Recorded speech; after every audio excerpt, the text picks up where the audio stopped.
ये लगवा दिया।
अस्सलाम वालेकुम स्टूडेंट। कोई स्टूडेंट हैंड रेज करके मुझे बता दे आवाज क्लियर आ रही है? अली F2 की बुक। जी हुमैरा, आवाज क्लियर है बच्चे? जी सर। ओके, मैंने आपको कुछ क्वेश्चन दिए थे और लास्ट लेक्चर में हमने डिस्कशन की थी नोट्सशुदा अकाउंट के हवाले से। तो उसके अंदर किसी का कोई क्वेश्चन है लास्ट लेक्चर के अंदर जो हमने डिस्कशन की थी और जो होमवर्क में आपको क्वेश्चन मिले थे, अगर उसके अंदर किसी के अंदर कोई प्रॉब्लम है तो वो हैंड रेज करें।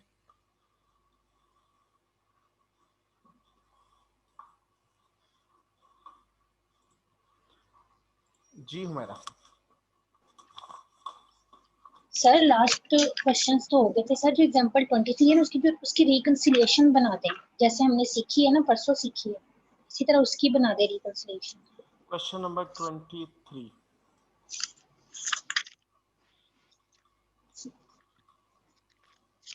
क्वेश्चन नंबर 23 के अंदर उसने रिकंसिलिएशन मांगी हुई है।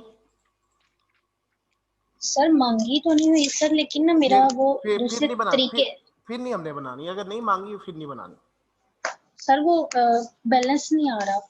मैं क्या, अगर मांगी नहीं फिर हमने नहीं बनानी। उसमें एक रीजन होती है ना, जब मांगी जाती है ना, जो फार्द या डेफाटेक्स निकलता लेट, इसके अंदर उसने ओपनिंग डेफाटेक्स दिया है, ओपनिंग डेफाटेक्स दिया ना जी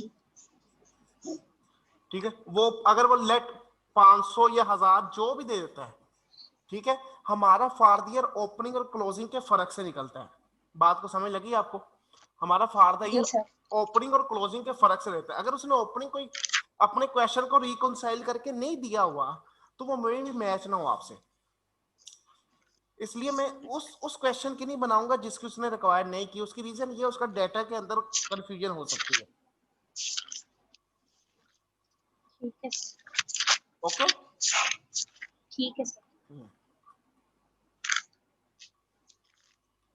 इसका ये भी पॉसिबल हो सकता है प्रॉफिट एंड लॉस मेथड से इसी क्वेश्चन को करो तो may be for the year expense same ना आए, पॉसिबिलिटी हो सकती है। सर इसी मैंने वही इस लिहाज से किया ना, जैसे सर हम दूसरे तरीके से करते हैं कि पहले हम करंट टैक्स निकाल के सर फिर अकाउंटिंग प्रॉफिट के लिहाज अकाउंटिंग प्रॉफिट के लिहाज से निकालते हैं, फिर उन दोनों का जो बैलेंस करके डेफर्ड टैक्स निकालते हैं। सर लेकिन वो नहीं सही निकला। आपने बैलेंस शीट अप्रोच से किया प्रॉफिट एंड लॉस अप्रोच से किया, पहले मुझे ये बताएं। सर बैलेंस शीट अप्रोच से ही करना था, इसमें उससे जी, किया। इस क्वेश्चन में रिकॉन्सिलिएशन में बार बार बता रहा हूँ रिकॉन्सिलिएशन की रिक्वायरमेंट नहीं है, इसलिए हम इस क्वेश्चन के डाटा को मे भी यूज ना हो सके। मैं इसमें बता रहा हूँ जो income tax for the year निकल रहा है ना, ये इसके अंदर डिफरेंस आ सकता है इस ओपनिंग बैलेंस की वजह से। मेरी बात को समझे? ठीक है सर। ठीक है, हाँ, जी अगर अगर आपने इसको रिकॉन्साइल करना है ना, आपको मैंने रिकॉन्सिलिएशन करनी है इसको, ठीक है। जी। ये वैसे प्रैक्टिस है, आप इसी क्वेश्चन को करें प्रॉफिट एंड लॉस मेथड से, ठीक है। फिर वहां से जो डेफर्ड टैक्स निकलेगा उसको लेके फिर आप रिकॉन्साइल करें, फिर हो जाएगा, ठीक है।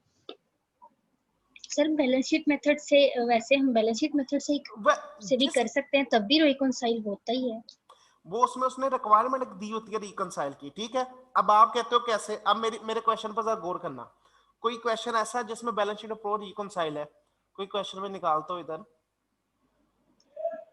मुझे क्वेश्चन नंबर बताएं जिसमें रिकॉन्सिलिएशन और बैलेंस शीट अप्रोच उसने किया हो।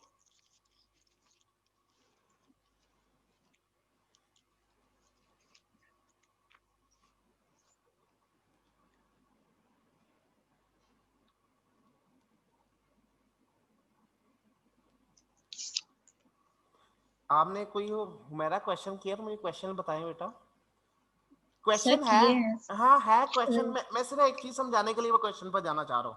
एक क्वेश्चन बताएं, मैं आपको जो चीज समझाना चाह रहा हूँ वो बताता हूँ। सर 37 ही है और 38 भी सब। 37 और 38 होता है, मैं इस चीज हर क्वेश्चन होता है। मैं जो बात आपको समझाना चाह रहा हूँ, आपको अभी उस क्वेश्चन पर आऊंगा, आपको समझ लग जाएगी मैं किस क्या बात करना चाह रहा हूँ आपको। ये 37 है, ठीक है। इसने ओपनिंग डेफर्ड टैक्स कहाँ दिया हुआ है? सर ये ना, ये वाला क्वेश्चन पिछले वाले से 36 से रिलेट है ना, तो जो 36 का आता है तो उसको यहाँ पे ओपनिंग लेता है, तो इस तरह करते और हैं। इससे पीछे ये 25 से भी रिलेट होगा, ऐसे ही है। 35 से हाँ, सर जी उससे भी रिलेट 35 के अंदर उसने ओपनिंग को डेफर्ड टैक्स दिया है।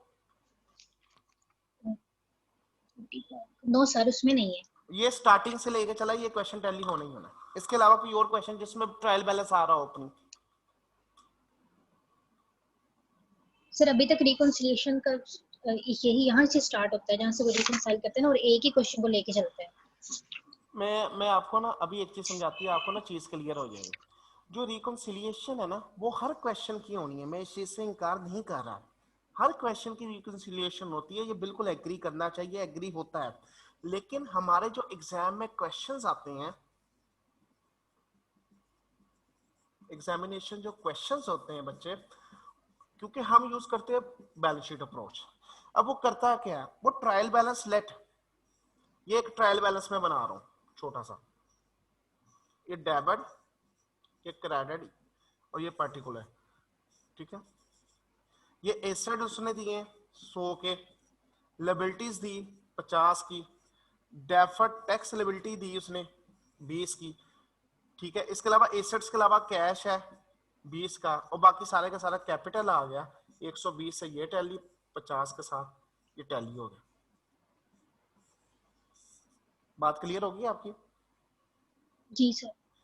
अब हर क्वेश्चन का जो रिकॉन्सिलिएशन है टैली होती है अगर वो क्वेश्चन की रिक्वायरमेंट में आ जाए।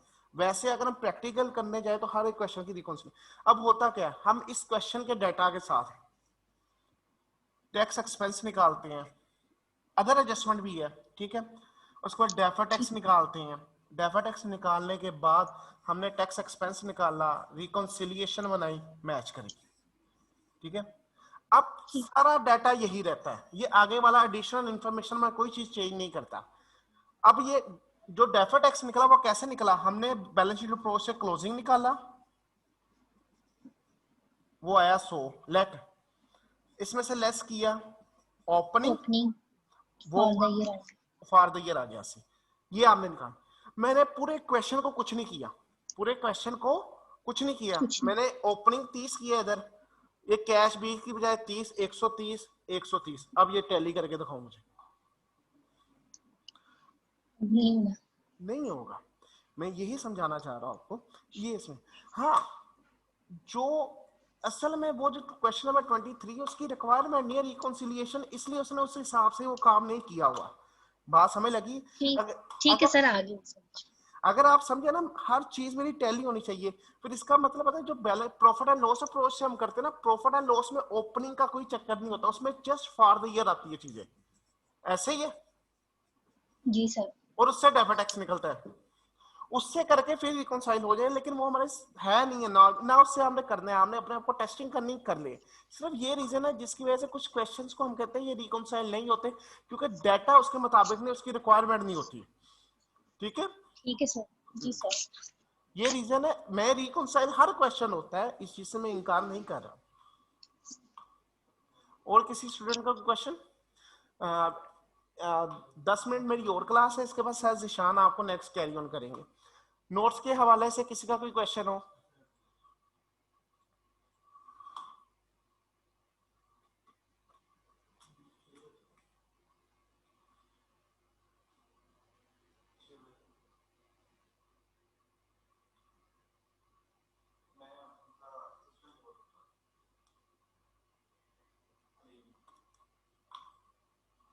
हेलो, किसी का और कोई क्वेश्चन नहीं बच्चे?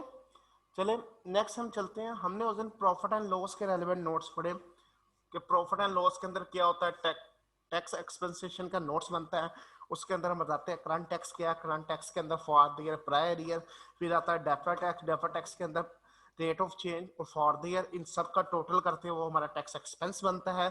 फॉर द ईयर और डेफर्ड टैक्स की वर्किंग जाती है, और उसके बाद रिकॉन्सिलिएशन बनाते हैं टैक्स एक्सपेंस और अकाउंटिंग प्रॉफिट का। रिकॉन्सिलिएशन के अंदर अकाउंटिंग प्रॉफिट लेते हैं, उसको मल्टीप्लाई बाय रेट करते हैं और टैक्स ऑन अकाउंटिंग प्रॉफिट आ जाता है।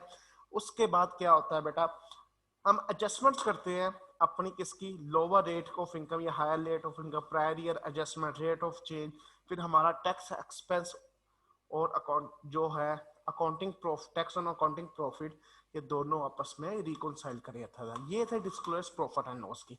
अब जो नेक्स्ट डिस्क्लोज है वो है फाइनेंशियल पोजीशन की, फाइनेंशियल पोजीशन की इंतहाई आसान। ऑलरेडी जो आप डेफर्ड टैक्स की वर्किंग करते हैं, डेफर्ड टैक्स लिबिलिटी क्लोजिंग निकालने की जो वर्किंग की जाती है, उसी वर्किंग को एक पैटर्न के थ्रू करने से ही जो हमारे फाइनेंशियल पोजीशन के डिस्क्लोजर्स है वो डिस्क्लोजर्स फुलफिल हो जाते हैं। अब इसमें आती है दो चीजें, हम इसमें लिखेंगे अपन इसी तरह का एक बेशक कॉलम बना ले, टेबल बना ले, टेबल बना सकते हैं, नहीं तो आप वैसे स्टेटमेंट में बना ले। हम लिखेंगे पर्टिकुलर्स,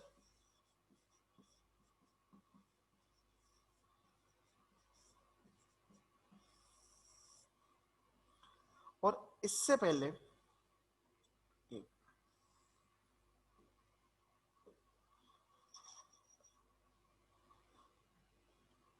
हम नोट जो भी इसका 5 6 बनेगा, कंपनी का नाम आएगा, नीचे आएगा extract of notes related to deferred tax for the year ended this. उसके बाद आपने क्या करना है, आपने जो बैलेंस शीट के ऊपर डेफर्ड टैक्स एसेट या डेफर्ड टैक्स लायबिलिटी नेट लिखी हुई है। देखिए आप फाइनेंशियल पोजीशन के अंदर जो आप अभी तक हम पहले कैलकुलेट कर रहे हैं, तो उसमें हम डेफर्ड टैक्स एसेट और डेफर्ड टैक्स लायबिलिटी जो निकलती थी उसकी अमाउंट को हम नेट करके जो एसेट या लायबिलिटी आता था, हम उस एसेट या लायबिलिटी को बैलेंस शीट के अंदर लिख देते थे। लिखेंगे वैसे, ठीक है। लेकिन उसका हम अब इधर जो नोट बनाएंगे, नोट में हम बताएंगे डेफर्ड टैक्स एसेट कितना था क्लोजिंग,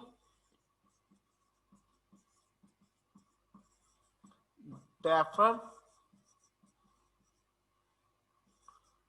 टैक्स लायबिलिटी कितनी थी क्लोजिंग टोटल, फिर ये इसकी नेट अमाउंट इधर से आएगा, ठीक है। ये नोट है इसका, ये बैलेंस शीट के अंदर है, ये इधर नहीं। और हमने बताना है जो फॉर द ये डेफर्ड टैक्स चार्ज हुआ है, अगर आइटम बाय आइटम हमें अवेलेबल है तो हमने उसकी कैलकुलेशन करके बतानी है। मतलब ये नोट बनेगा, इसमें आएगा हमारा ओपनिंग डेफर्ड टैक्स एसेट या डेफर्ड टैक्स लायबिलिटी। यहां हम लिखेंगे क्लोजिंग डेफर्ड टैक्स एसेट या डेफर्ड टैक्स लायबिलिटी, ठीक है। और यहां लिखेंगे चार्ज फॉर द ईयर।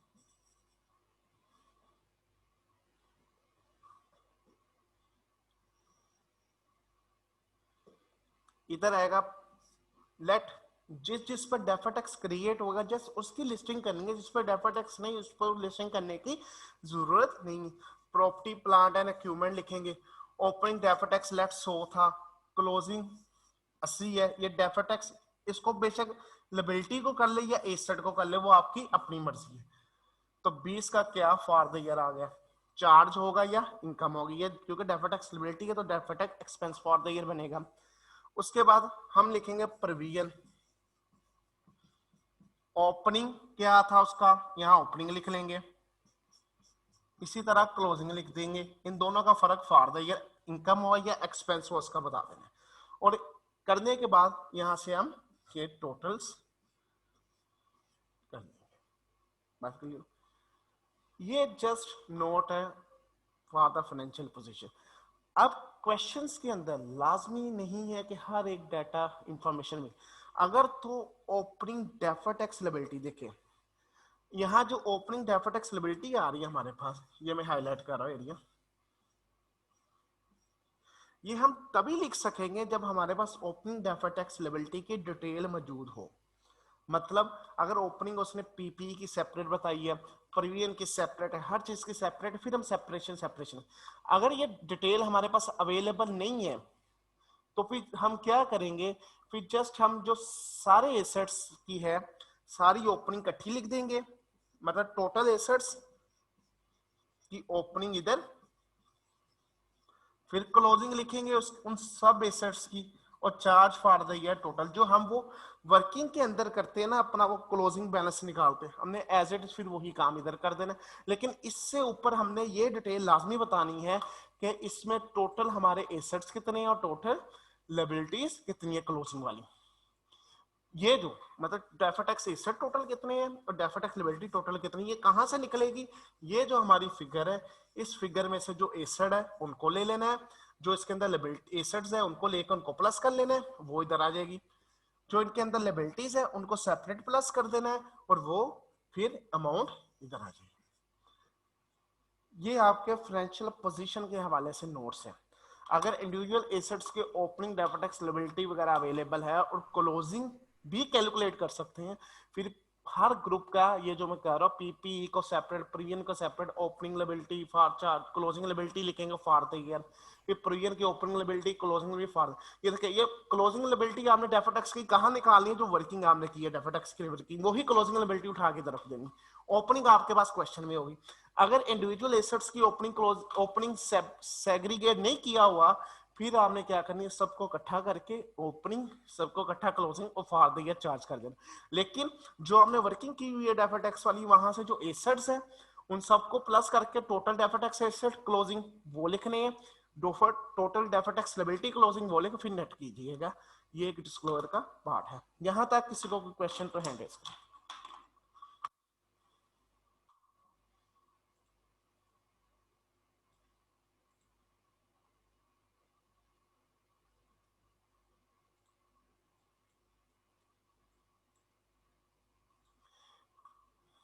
कोई क्वेश्चन नहीं आपका?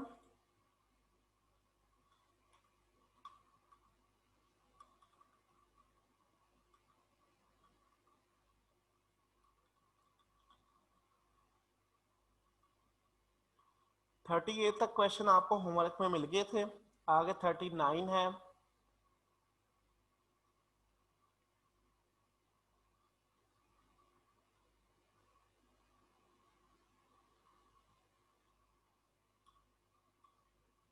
फोर्टी, 41, 42, 43 और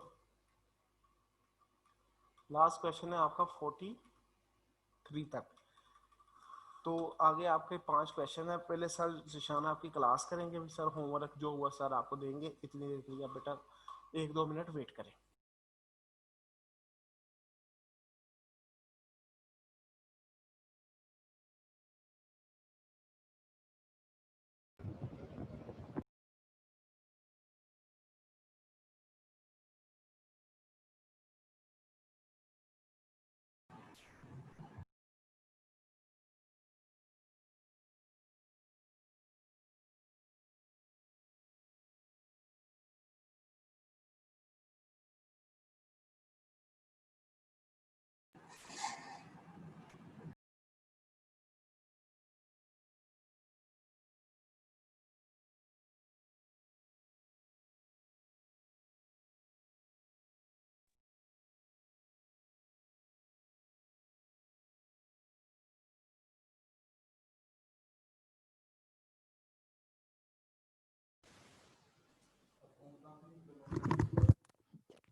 जी अस्सलाम वालेकुम जी।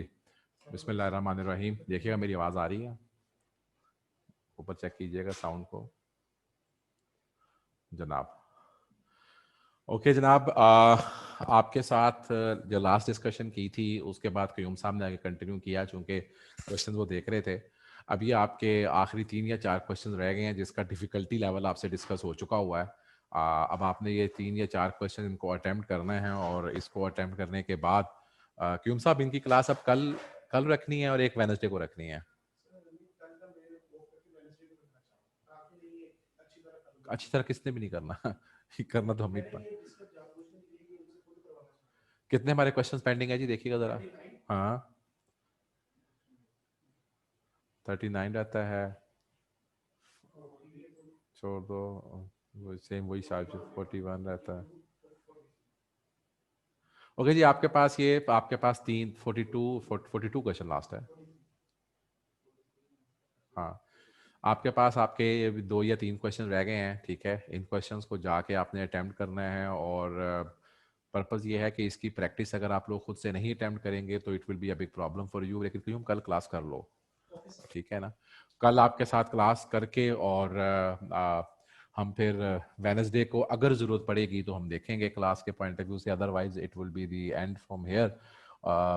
इस चैप्टर के पॉइंट ऑफ व्यू से अगर किसी का कोई क्वेश्चन होगा, कोई चीज़ होगी तो आप ग्रुप में मुझसे शेयर कर सकते हैं, मुझसे डिस्कस कर सकते हैं। यहाँ पर जो मैंने आपके साथ अपना लास्ट लेक्चर जहाँ पे मूव किया था उसके बाद क्यूम साहब ने आपके साथ डिस्क्लोजर वाला एरिया भी कवर कर लिया है और उसके क्वेश्चंस भी आपके साथ मूव कर लिए हैं और पिछले सारे क्वेश्चंस जो हैं वो आप मूव करते हुए आए हैं। ये 3 क्वेश्चन 4 क्वेश्चन आपके होमवर्क के हैं। ये होमवर्क के क्वेश्चंस करने के बाद मैं आपके साथ अगर वेडनेसडे वाले दिन आपका अगर कल ये आप कंप्लीट कर लेंगे तो मैं वेडनेसडे में आपके साथ सिर्फ पेपर को अटेम्प्ट करने की टेक्निक के ऊपर आपसे डिस्कशन करना चाहूँगा, इररिस्पेक्टिव ऑफ एनी टॉपिक या irrespective of any discussion.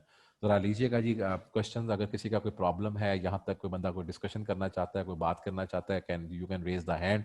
Otherwise मेरी अंडरस्टैंडिंग में आपका कल का लास्ट लेक्चर होगा जो कि फॉर दी चैप्टर या क्वेश्चन की हद तक होगा। इर्तज़ा को लीजिएगा प्लीज़।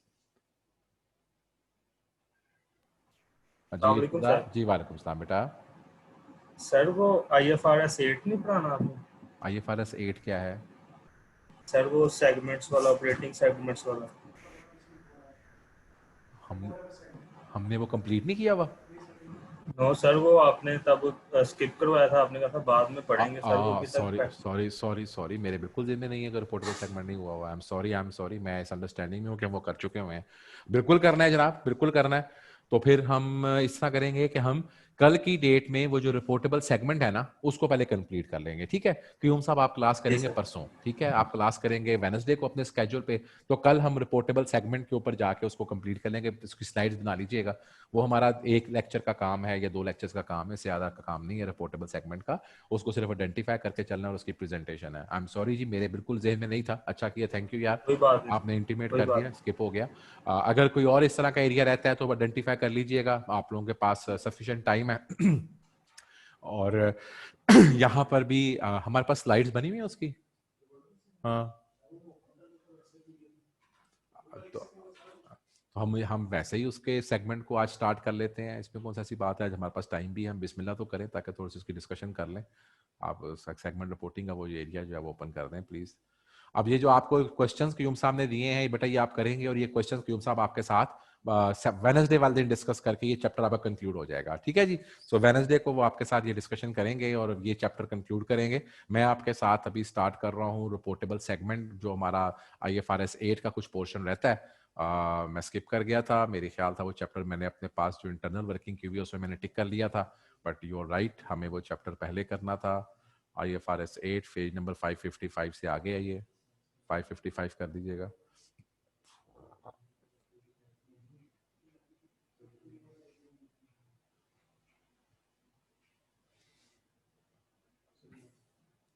नहीं, ये हो गया हुआ है बेटा, यहाँ से शुरू होता है। अच्छा जनाब, IFRS 8 सेगमेंट रिपोर्टिंग, और सेगमेंट रिपोर्टिंग क्या चीज़ है, लेट्स डिस्कस। थोड़ा सा इसको छोटा कर दो ताकि मैं ये कम से कम पेज जो है वो मेरा पूरा आ जाए इसके ऊपर, तो it will be very good for me. बच्चों की ऐसी कम तैसी, बच्चों को नजर आ रहा है, बच्चों की आंखें मुझसे ज्यादा तेज हैं, ज्यादा बारीक हो गया। इसको आप हाफ पेज तक कर दो, ठीक है, थैंक यू थैंक यू। अच्छा जनाब, सेगमेंट या ऑपरेटिंग सेगमेंट क्या चीज़ है। होता यह है कि बाज़ दफ़ा हमारे पास एक ऑर्गेनाइजेशन जब काम कर रही होती है, तो वो जो ऑर्गेनाइजेशन है वो एक वक्त में ज़रूरी नहीं होता कि वो किसी एक ही प्रोडक्ट पे काम कर रही हो, ज़रूरी नहीं होता कि वो किसी एक ही लोकेशन पे काम कर रही हो।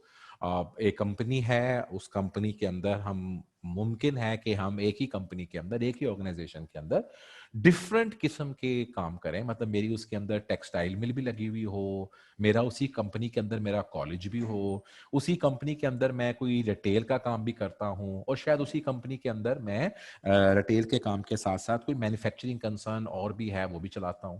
ये भी मुमकिन है कि मेरा एक कंसर्न हो तो वो टेक्सटाइल का, लेकिन उसमें स्पिनिंग है, वो एक डिफरेंट नेचर ऑफ जॉब है, वीविंग एक डिफरेंट नेचर ऑफ जॉब है, प्रोसेसिंग एक डिफरेंट नेचर ऑफ जॉब है, फिर मैं कमर्शियल एक्सपोर्ट करता हूँ, डिफरेंट नेचर ऑफ जॉब है, मैं नॉर्मल एक्सपोर्ट करता हूँ मैन्युफैक्चर करके, वो एक डिफरेंट नेचर ऑफ जॉब है, मेरे पास वहां पर गारमेंट्स का सेटअप लगा हुआ है। तो कहने को सब टेक्सटाइल है, लेकिन उसमें डिफरेंट किस्म की उसकी स्कोप ऑफ वर्क है जो कि हम लेके चल रहे होते हैं।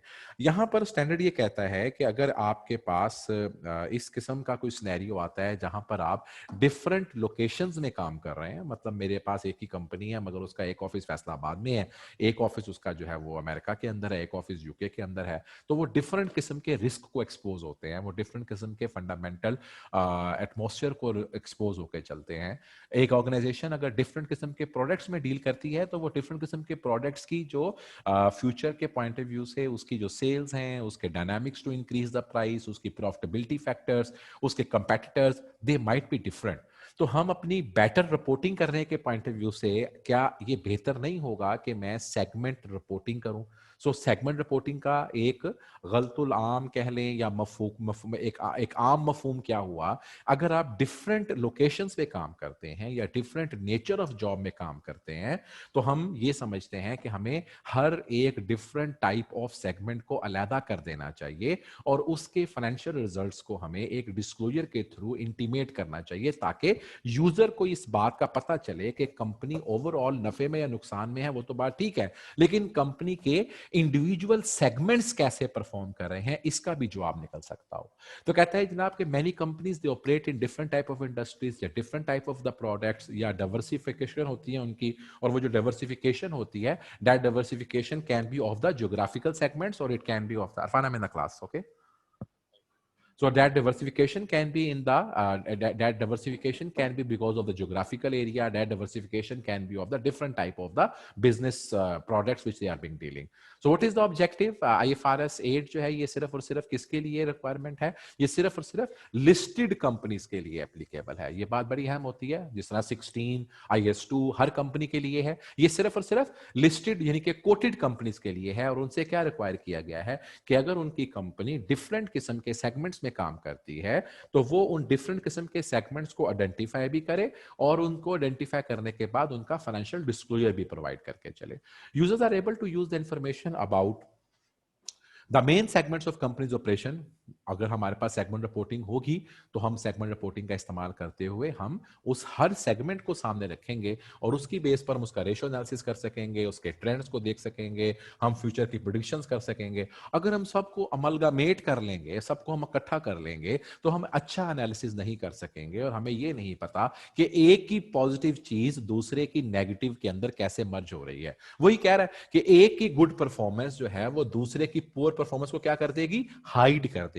बात बिल्कुल दुरुस्त कह रहा है। बिलाशुबा कॉर्पोरेशन के पॉइंट ऑफ व्यू से तो हमारी प्रॉफिटेबिलिटी कंसोलिडेट ही होती है, लेकिन हमें यह नहीं पता चलेगा कि which sector is performing better, which sector is not performing better, कहां से प्रॉफिटेबिलिटी ज्यादा आ रही है, कहां से प्रॉफिटेबिलिटी कम आ रही है। तो ये चीजों को आइडेंटिफाई करने के लिए कोटेड कंपनीज के लिए सेगमेंट रिपोर्टिंग, जो कि ज्योग्राफिकल पॉइंट ऑफ व्यू से भी डिफरेंट लोकेशंस के पॉइंट ऑफ व्यू से बनते हैं और at the same time different business lines या प्रोडक्ट की डिफरेंशिएशन के बिहाफ के ऊपर भी डिफरेंट सेगमेंट्स जो हैं वो बनाए जाते हैं, ताकि ये सेगमेंट्स की हम अपनी रिपोर्टिंग करके चलें और सेगमेंट की रिपोर्टिंग प्रॉफिट एंड लॉस और बैलेंस शीट दोनों के लेवल पे करके चलें। जब हम दोनों के लेवल के ऊपर ये सेगमेंट की रिपोर्टिंग करके चलेंगे तो इससे ये होगा कि एक का अच्छा दूसरे के नेगेटिव को मर्ज नहीं करेगा और हम बेहतर तरीके से कंपनी की फाइनेंशियल पोजीशन और फाइनेंशियल परफॉर्मेंस को सेगमेंट वाइज एवेल्युएट कर सकेंगे। Segment reporting is required for entity whose debt या इक्विटी इज कोटेड। ऐसी कंपनी जिसका डेट का इंस्ट्रूमेंट या जिसका इक्विटी का इंस्ट्रूमेंट अगर स्टॉक एक्सचेंज के ऊपर या सेकेंडरी मार्केट में लिस्टेड है तो उसके लिए जरूरी है कि वो IFRS 8 को फॉलो करके चले। यानी कि अगर किसी की इक्विटी इंस्ट्रूमेंट लिस्टेड है या उसका डेट इंस्ट्रूमेंट लिस्टेड है, डेट इंस्ट्रूमेंट से मुराद उसका डिबेंचर या उसके कोई बॉन्ड्स हैं जो कि सेकेंडरी मार्केट में लिस्टेड है, और इक्विटी लिस्टिंग से मुराद क्या है कि उसका शेयर कैपिटल, अगर उसके शेयर कैपिटल जो है वो स्टॉक एक्सचेंज में लिस्टेड है, उसके लिए सेगमेंट रिपोर्टिंग करना और उसके लिए IFRS 8 को फॉलो करना मस्ट है। Now what do you mean by the operating segment? ये तो मैंने भी आपके साथ एक जनरल डिस्कशन की है। ऑपरेटिंग सेगमेंट होता क्या है? थोड़ा सा ऊपर कीजिएगा प्लीज पेज, ऑपरेटिंग सेगमेंट को ऊपर कर दें। हाँ जी, ऑपरेटिंग सेगमेंट क्या होता है? IFRS 8 कहता है, उसने डिफाइन किया है कि ऑपरेटिंग सेगमेंट किसी भी एंटिटी का ऐसा कंपोनेंट होता है which is engaged in the business activity from which it earns the revenues and incur the expenditure। ऐसी बिजनेस एक्टिविटी जिसके लिए आप डिस्टिंग्विशेबल, सेपरेबल रेवेन्यू आ रहा हो और सेपरेबल उसके खर्चे हो रहे हो। फिर क्या कहता है? whose operating results are regularly reviewed by the entity's chief operating decision makers to make the decision about resources to be allocated to the segment। और मैं उस स्पेसिफिक किस्म की एक्टिविटी के रिजल्ट्स को अंदर बैठकर बाकी ऑपरेशन से सेपरेट एवेल्युएट करता हूं, सेपरेट मैं उसको देखता हूं, मैं उसके मुतालिक सेपरेट अपने रिसोर्सेज एलोकेट करता हूं। और फिर आखिरी बात उसने क्या कही? and for which discrete financial information is available। discrete का मतलब है आइडेंटिफाइड, सेपरेबल। यानी कि वो ये कहता है कि आप अगर सपोज करें मैं अपने कॉलेज की बात करता हूं तो मैं कॉलेज के अंदर मैं ये कहता हूं कि जनाब जब मेरे पास अपना महीने का अकाउंट क्लोज होता है तो मैं उस वक्त मैंने ये देखना है कि मेरे इस कॉलेज में क्या कोई सेगमेंट है कि नहीं। मैं CA के मुताबिक बच्चे ने मुझे क्या पैसे दिए, बच्चे के ऊपर क्या खर्चा है, ये तो मैं नहीं देख सकता। मैं ये भी नहीं देख सकता कि FR1 के बच्चों ने क्या फीसें दी है, उसका खर्चा क्या है, मैं ये भी नहीं देखता। लेकिन मैं ये जरूर देखता हूं कॉलेज में, चूंकि मैं डिसीजन मेकर हूं, चूंकि मैं चीफ ऑपरेटिंग डिसीजन मेकर हूं। ये बड़ी एक नई टर्म थी जो कि इस्तेमाल की गई सबसे पहले IFRS 8 में, चीफ डिसीजन मेकर, ये ऑपरेटिंग ऑफिसर है या कोई भी शख्स जो कि कंपनी में डिसीजन मेकिंग के मोड पे बैठा हुआ है, चाहे वो बोर्ड ऑफ डायरेक्टर में हो या ना हो, मैं ये देखता हूं कि मुझे सीए से क्या रेवेन्यू आया और सीए के रेवेन्यू के लिए मुझे क्या एक्सपेंसेस करने पड़े। मेरा ये रेवेन्यू डिस्क्रीट है, डिस्टिंग्विश्ड है, इसकी टीम डिस्टिंग्विश्ड है, इसकी टीम सेपरेबल है। मैं उनके खर्चों को और उनकी चीजों को एवेल्युएट कर सकता हूं। एट द सेम टाइम मेरे पास जो बाकी प्रोग्राम है, आईकॉम, बीकॉम, एफए, इंटरमीडिएट, उसकी रेवेन्यू स्ट्रीम, उसके टीचर्स, उनका खर्चा, वो मेरे लिए एक सेपरेट मेरा कैश फ्लो है, उसको मैं सेपरेट एवेल्युएट करके देखता हूं कि यहां से मैंने क्या खोया, क्या पाया। ऐसे ही मैं अगर ये कहूं कि मैं थोड़ा सा ब्रॉडर कॉन्सेप्ट में चला जाऊं, तो मैं अगर पूरे टिप्स कॉलेजेस की बेस की बात करके चलूं, तो एक कैंपस ये डी ग्राउंड में है, एक कैंपस चन्योट में है, एक कैंपस जो है वो गर्ल्स का है, एक कैंपस डी ग्राउंड में बॉयज का है, एक स्कूल का कैंपस है। इन सब की भी हम सेपरेट फाइनेंशियल इंफॉर्मेशन इकट्ठी करते हैं, इन सब का भी हम सेपरेट फाइनेंशियल एनालिसिस करके रखते हैं। हमें पता है कि हर कैंपस क्या कमा रहा है, क्या नुकसान कर रहा है, और हमें पता है कि उसके अंदर जो सेपरेबल प्रोग्राम्स हैं उसमें हमारे पास कहां पर बचत है और कहां पर नुकसान हो रहा है। तो यही वो चाह रहा है। वो कहता है कि हमने अगर किसी चीज को भी बिजनेस सेगमेंट कहना है, तो पहली बात याद रखिएगा, वो अपने रेवेन्यूज और अपने एक्सपेंसेस जो है वो दूसरों से उसके सेपरेबल होने चाहिए। और आपका चीफ डिसीजन मेकर जो है वो रिव्यू करता है, जिस तरह मैंने अभी कहा, हम रिव्यू करते हैं सीए के रेवेन्यूज को, हम रिव्यू करते हैं स्कूल के रेवेन्यू को, हम रिव्यू करते हैं अपने बाकी एरियाज जो हमारे सेगमेंट्स हैं। तो आप उसके फाइनेंशियल रिजल्ट्स को भी रिव्यू करते हैं, और उसके फाइनेंशियल रिजल्ट्स के लिए आपके पास डिस्क्रीट इंफॉर्मेशन भी अवेलेबल है। मतलब मेरे पास जब बुक कीपिंग होती है, तो मेरे पास ये बुक कीपिंग में नहीं आता कि ये एएफसी की फलां क्लास के पैसे हैं, सिर्फ ये आता है कि इस 6 महीने में सीए के स्टूडेंट से क्या पैसा आया, इस 6 महीने में सीए के टीचर्स को हमने क्या पेमेंट की, सीए की एग्जाम्शंस की पेमेंटें क्या गई, सीए के लिए हमने क्या एग्जाम फीस पे की, सीए के लिए हमने क्या एफिलिएशन फीसेस पे की, सीए के लिए हमने कौन से प्रमोशनल एक्सपेंडिचर्स पे किए, सीए के अंदर हमने कौन से टीएस को और कौन से हमारे स्टाफ की सैलरीज और बाकी एक्सपेंसेस पे करके चले। तो सीए को हम एक सेपरेट इंफॉर्मेशन के तौर पे देख के चलते हैं। हम सीए की इंफॉर्मेशन डिस्क्रीट बनती है। हमारा जो चीफ डिसीजन मेकर है वो उस मतलब हम लोग जो चीफ ऑपरेशन डिसीजन मेकर हैं, हम उस इंफॉर्मेशन को एवेल्युएट करते हैं, और हमारे पास जब बुक कीपिंग की जाती है तो उसके इनकम्स और उसके एक्सपेंसेस सेपरेबल होके हमारे सामने आते हैं। अच्छा, जरूरी नहीं होता कि एक एंटिटी के अगर डिसीजन मेकिंग के पॉइंट ऑफ व्यू से वो अगर सेगमेंट्स को देख के चल रहा है तो हर एक में ये तीनों कंडीशनें पूरी हो जाएं।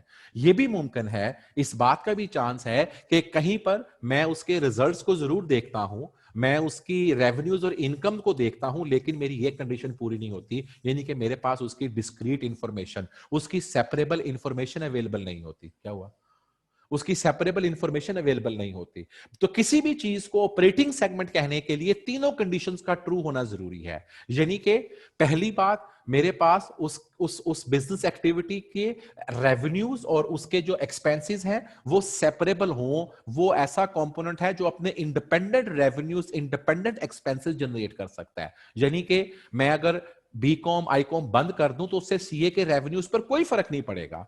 दूसरी बात, मेरे पास जो मेरे ऑपरेटिंग रिजल्ट्स हैं, मैं उसके ऑपरेटिंग रिजल्ट्स को भी, उस सेगमेंट के ऑपरेटिंग रिजल्ट्स को भी देखता हूं, और फिर जब मुझे कोई एक्सपेंसेस करने होते हैं तो मैं उस सेगमेंट के लिए रिसोर्सेज को एलोकेट करता हूं, मैं उस सेगमेंट की परफॉर्मेंस को एवेल्युएट करता हूं। ये दूसरी कंडीशन आ गई।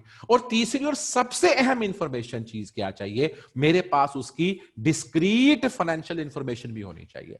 अगर ये तीनों कंडीशनें, बहुत सारी जगहों के ऊपर आपके पास दो कंडीशनें पूरी हो रही होती है, तीसरी कंडीशन पूरी नहीं हो रही होती। मिसाल के तौर के ऊपर अगर मैं इस कैंपस की बात करूं और मैं कहूं कि यार हमने कभी हिसाब ही नहीं रखा कि जो फैकल्टी के एक्सपेंसेस हैं उसमें सीए के एक्सपेंसेस कौन से हैं और आईकॉम बीकॉम के कौन से हैं, जिसका मतलब ये हुआ कि मैं बिलाशुबा पूछता हूंगा कि सीए में क्या एडमिशन है, बीकॉम में क्या है, मुझे पता होगा कि खर्चे अखराजात कैसे हैं, मुझे पता है दोनों इंडिपेंडेंट कैश फ्लो जनरेट कर रहे हैं, दोनों का आपस में एक दूसरे के साथ कोई ऐसा ताल्लुक नहीं है कि अगर सीए होगा तो बीकॉम होगा, they are not being dependent to each other. लेकिन मेरे पास इंफॉर्मेशन डिस्क्रीट अवेलेबल नहीं है।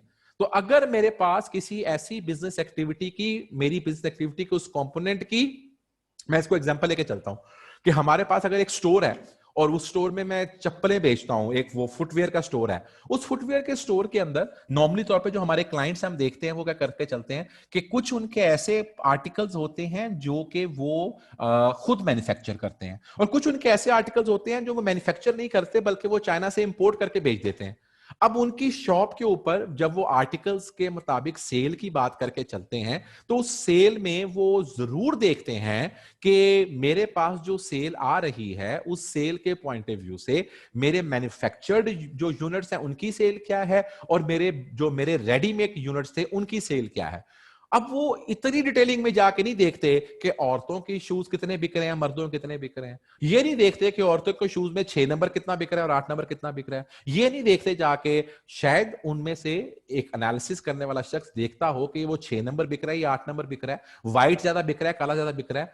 लेकिन ये उनके लिए प्रैक्टिकली पॉसिबल नहीं है कि वो सफेद जूता जो कि 6 नंबर का हो, किसी खातून का हो, उसकी फाइनेंशियल इंफॉर्मेशन को भी डिस्क्रीट मैनेज कर रहे हो।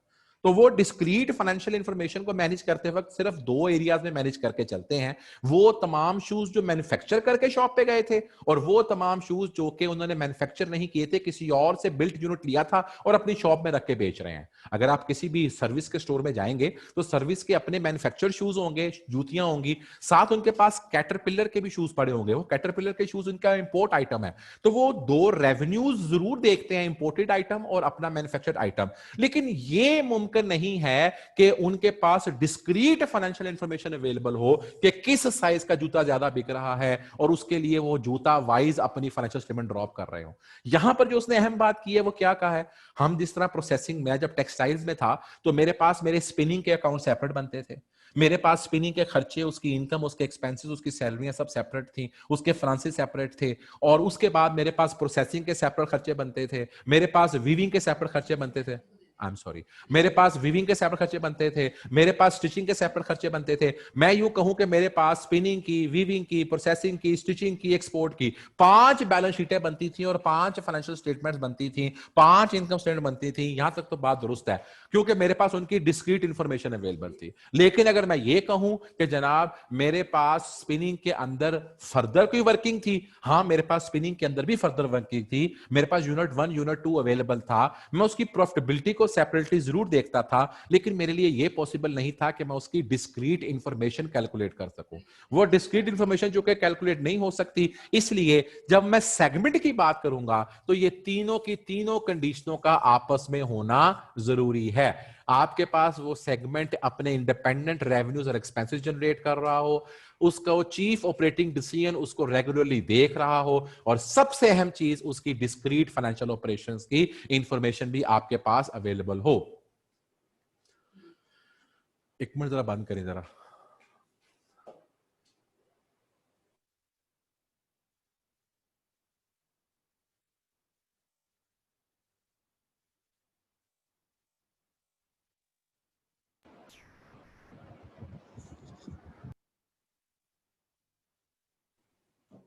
अच्छा, the standard requires a segment to have the results reviewed by the chief operating decision maker.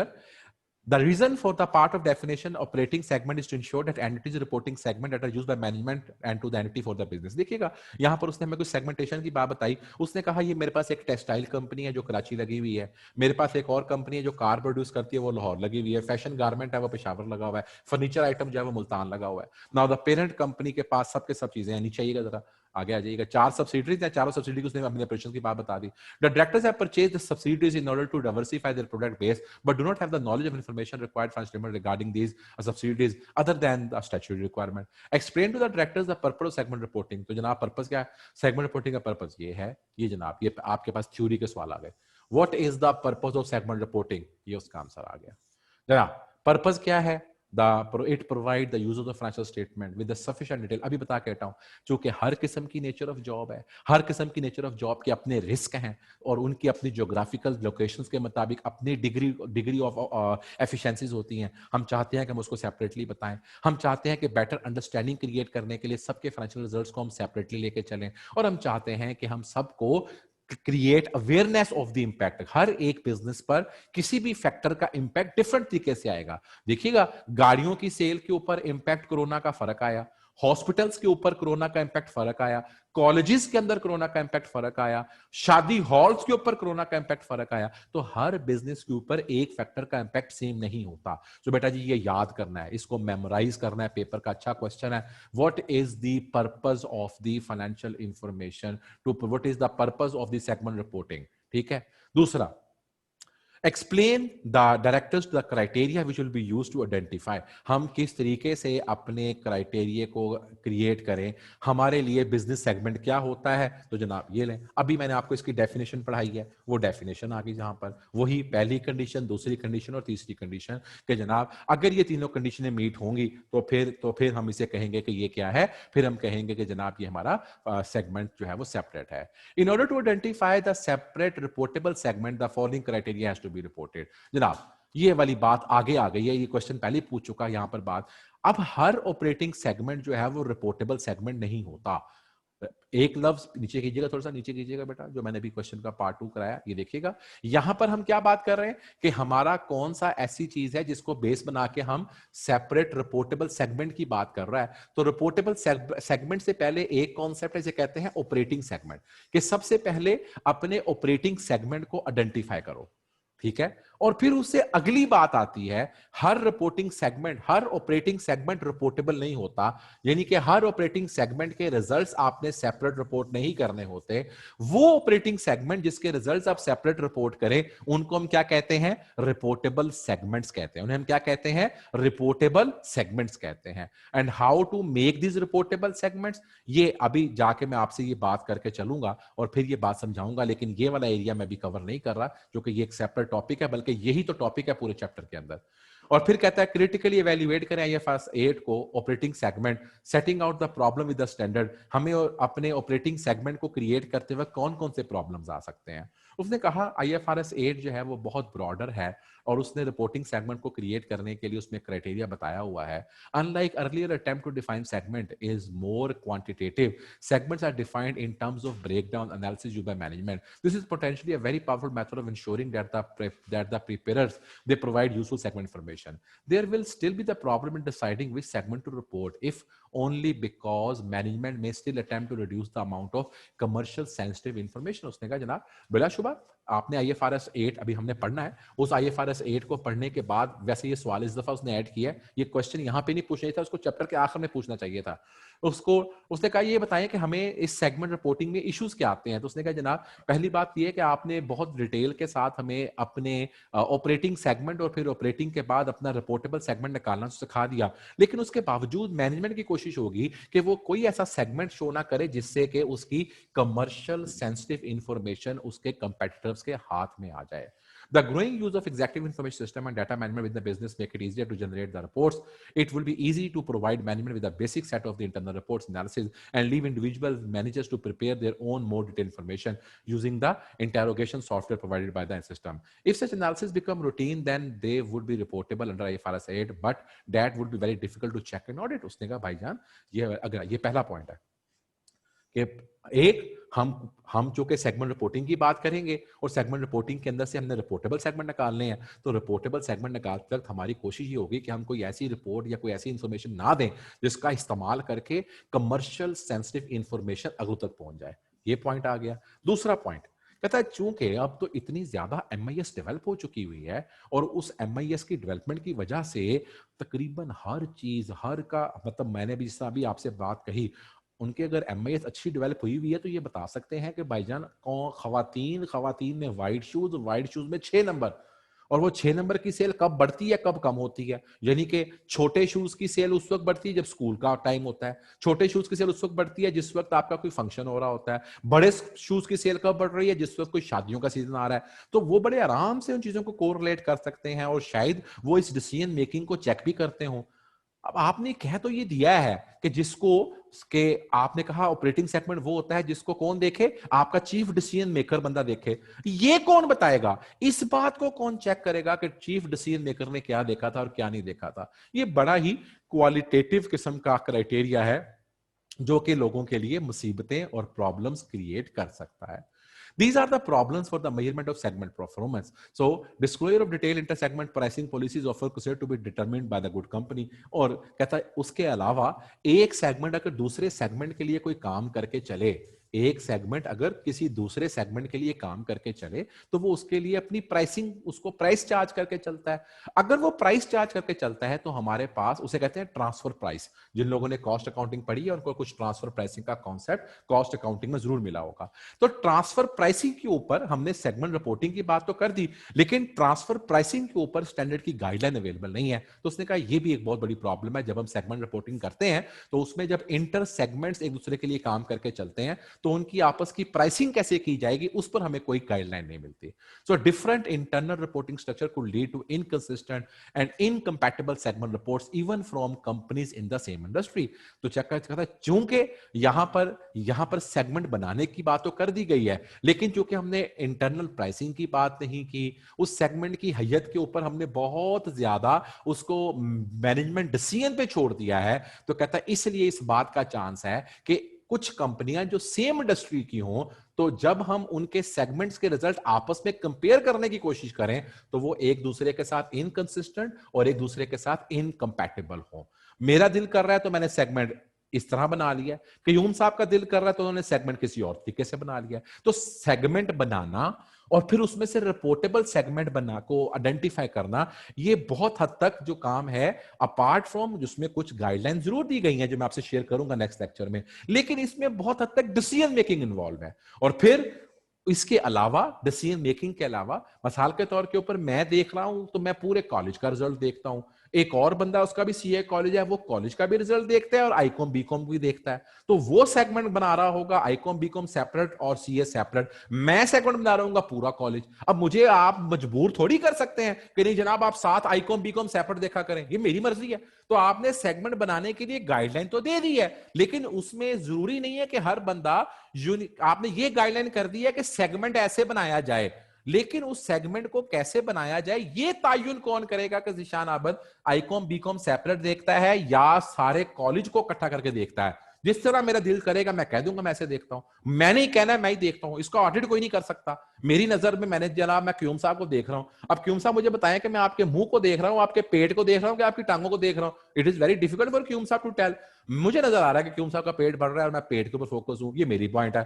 अगर मुझे कहें जी नहीं नहीं नहीं नहीं आप उनके मुंह के ऊपर, हाँ मैं क्यूम साहब का मुंह देख रहा था, मैं पेट नहीं देख रहा था, मतलब ये कि ये मेरी डिपेंडिंग है कि मैं किस पॉइंट ऑफ व्यू से देख के चल रहा हूं, इसको कोई बंदा रोक नहीं सकता। इसलिए उसने कहा कि जब मुख्तलिफ कंपनी अपनी सेगमेंट की रिपोर्टिंग करेंगी तो उसमें शायद वो टीमिंग और लीडिंग वो शायद वो अपने डाटा को ऐसे मैनिपुलेट करें कि आपका पर्पस आईएफआरएस 8 की कंप्लायंस भी हो जाए लेकिन उसके बावजूद मीनिंगफुल इंफॉर्मेशन आगे ना जाए। तो उससे जब एक इंडस्ट्री की ही मल्टीपल कंपनीज के सेगमेंट्स को कंपेयर करेंगे तो क्या होगा, इनकंसिस्टेंट और इनकंपैटिबल सेगमेंट रिपोर्ट्स आएंगी। तो यहां पे ये बहुत बड़ा एक अपसेट है इस काम के अंदर। आगे चलिएगा जनाब। अच्छा ये चीज इसने थ्योरी को ऐसे कैसे पूछना शुरू कर दिया, आगे चलना यार ये एग्जांपल पहले वो बात तो कर ले कि सेगमेंट क्या होता है। ये क्वेश्चन नंबर 1 और 2 के ऊपर हम आएंगे भी, दोबारा बात भी करेंगे, लेकिन ये है कि चलिए हम क्वेश्चन नंबर 2, हमारे पास टाइम थोड़ा है तो हम क्वेश्चन नंबर 2 को सिर्फ पढ़ लेते हैं थ्योरी का। बेसिकली तौर के ऊपर जो अभी बात कर रहे थे ना हाउ टू मेक सेगमेंट, वो यहां से बात शुरू होगी, how to make the reportable segment. मैंने इसलिए वो पिछला वाला पार्ट छोड़ दिया, ये मैं नेक्स्ट लेक्चर में कल डिस्कस करूंगा। जरा पीछे आइएगा, छोटा सा क्वेश्चन, ये क्वेश्चन नंबर 2 भी पढ़ जाएं क्योंकि ये थ्योरी का क्वेश्चन लग रहा है। For enterprises which are engaged in different businesses with different risk and opportunities the usefulness of the financial information concerns these enterprises is greatly enhanced if it is supplemented by information on individual business segment. Explain why information content of financial statement is improved by the inclusion of segment data.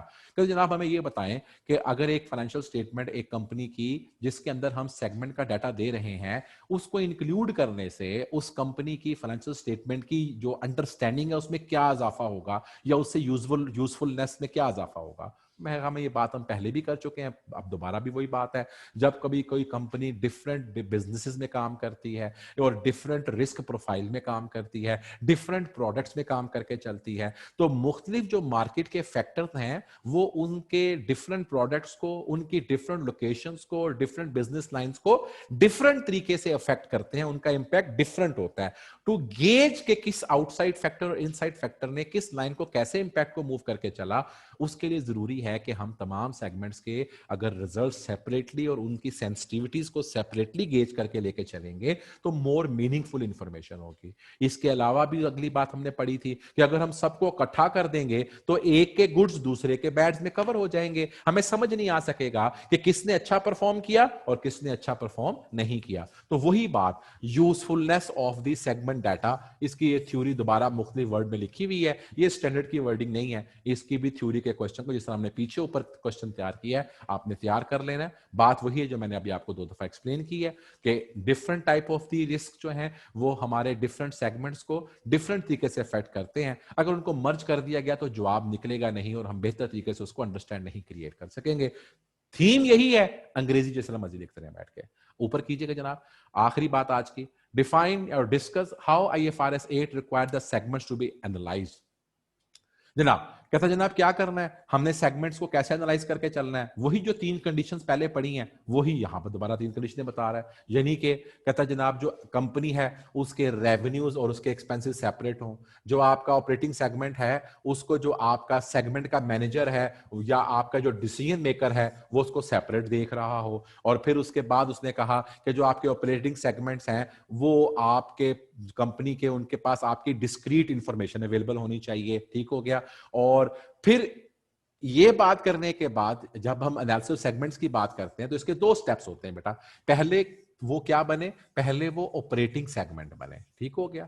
जब वो operating segment बन जाएगा तो फिर उसके बाद उसमें से रिपोर्टेबल निकलेंगे। तो ये जो अगला पैरा ये वाली बात है ये रिपोर्टेबल सेगमेंट की बात कर रहा है। डिस्क्रीट इंफॉर्मेशन तक ऑपरेटिंग सेगमेंट की 3 कंडीशनें हमने पढ़ ली। ठीक है, कंडीशन ए, कंडीशन बी और कंडीशन सी, वो तीनों कंडीशनें जरूरी हैं एक सेगमेंट को क्रिएट करने में। और फिर रिपोर्टेबल सेगमेंट के लिए सर्टेन क्वांटिटेटिव उसने थ्रेशोल्ड्स दिए हैं, उसके मुताबिक हम फिर उसके रिपोर्टेबल सेगमेंट निकाल के चलते हैं। ये रिपोर्टेबल सेगमेंट के क्वांटिटेटिव थ्रेशोल्ड्स हैं वो अभी डिस्कस इसलिए नहीं कर रहा कि वो मैं नेक्स्ट लेक्चर में डिस्कस करूंगा। और आखिरी बात उसने वही बताई कि ये IFRS 8 जो है ये कोटेड कंपनीज के लिए होता है। जिस तरह मैं पीछे क्वेश्चन करवा के आया था वही थ्योरी का क्वेश्चन आगे लेकिन डिफरेंट वर्डिंग में आ गया। इसमें हमने फिर वही डिफाइन किया कि हमारा ऑपरेटिंग सेगमेंट की 3 कंडीशनें कौन सी हैं, और फिर वही बात जो मैं पीछे छुड़वा दी मैंने आपको कभी नहीं डिस्कस कर रहा कि रिपोर्टेबल सेगमेंट कैसे निकालते हैं। जरा ऊपर कीजिएगा ताकि बच्चों को यकीन आ जाए कि मैं क्यों नहीं करा रहा। ये देखिएगा, ये दिया हुआ है how to calculate the reportable segment.